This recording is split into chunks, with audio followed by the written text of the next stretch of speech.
let's go ahead and jump into this pick a card reading just to see why you're not satisfied. Why are you dissatisfied at this point? And there may be numerous reasons why you've come to this point, but let's see what's being revealed. All right, so close your eyes, take a deep breath. Whatever number appears in your mind's eye, 1, 2, or 3, that is what you go with. If you selected number 1, this is for you. All right, this is the death card in the reverse. Ooh, not scary at all. Let's go ahead and explain this. So this is in the reverse. Why are you dissatisfied? Because there are some things in your life, I will put it like this.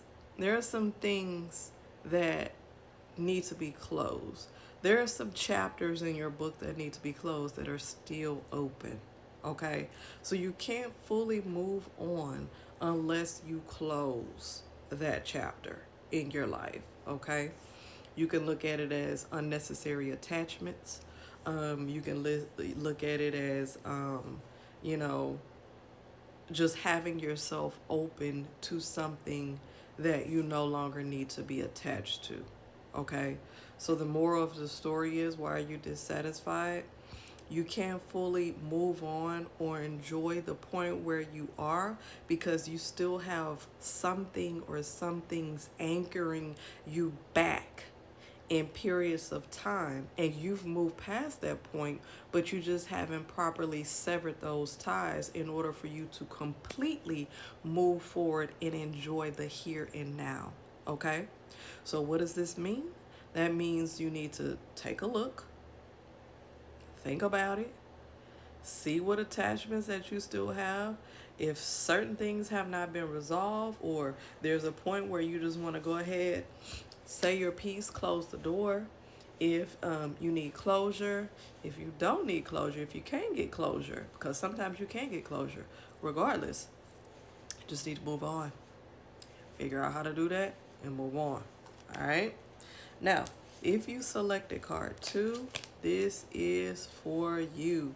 This one says not good. Okay, so there are a couple things that come to mind with this card when it says, why are you dissatisfied? There are some things that has happened in your life that you particularly don't care for, whether you had control over it or not. Okay, now if you had control over it, it may be the fact that there are certain decisions that you made where you regret it. Okay, and regret is an emotion that also can keep you anchored. Okay, it can keep you anchored in the past, which does not allow for you to move forward. So it's almost as if you're punishing yourself. You're punishing yourself, and you keep telling yourself, I should have made a better decision or a better choice. One thing about regret is you can't go back to that. Okay, so you can do what you can do now to either change it, mitigate it, turn it around, or whatever it needs to do, you need to do, but you can't harp on the fact that you made this decision that now has you at this point. Now what you need to do is figure out how can you move from this point and correct that, okay? And then prevent it from happening in the future. Now, if it's something that doesn't necessarily deal with you and you didn't have control over that situation, now you have to figure out, okay, so why is this here? Am I able to speak my piece? You know, can I let this person know, or this situation that's holding me back or making me feel some kind of way? Is there any way for me to remove this from my life? Because it's no good for me. So you have to think about that. If there's a situation or if it's a person or persons that's making you feel this way, you got to deal with it. All right? Now, if you selected card 3, this is for you.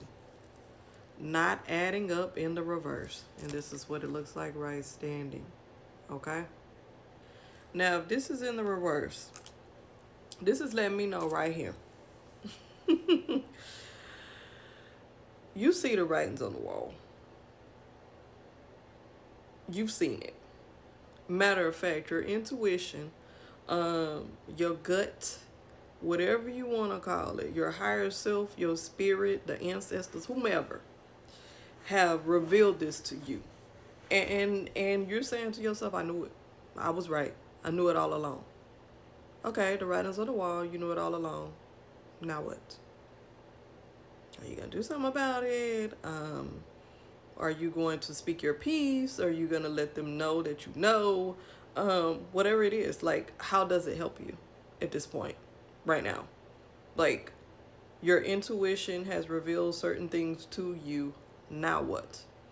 There's a reason why things are revealed to you, especially beforehand, so you can be able to make better decisions, okay? To prevent you from going all around the long way. It prevents you from doing this. You can have like a little shortcut so you won't have to go through all that. But if you fail to listen, or if you fail to recognize the cues, then you're going to take the long route. So now if you have the propensity, or you have the discernment to be able to see things for what it is beforehand, what are you going to do about it? And that's what this card is saying. You're dissatisfied because you're not using that ability. If you have that ability and that discernment, how does it work for you? How does it work for you on a daily basis? A lot of people say, I have discernment, or, my intuition is always telling me blah, blah, blah, but do you listen to it? Do you move accordingly after you decipher or find out what it really means? If so, then it's just all in vain. So that's why you're dissatisfied. You need to start utilizing your power of discernment and making better decisions. And that way you won't feel dissatisfied. That's it in a nutshell.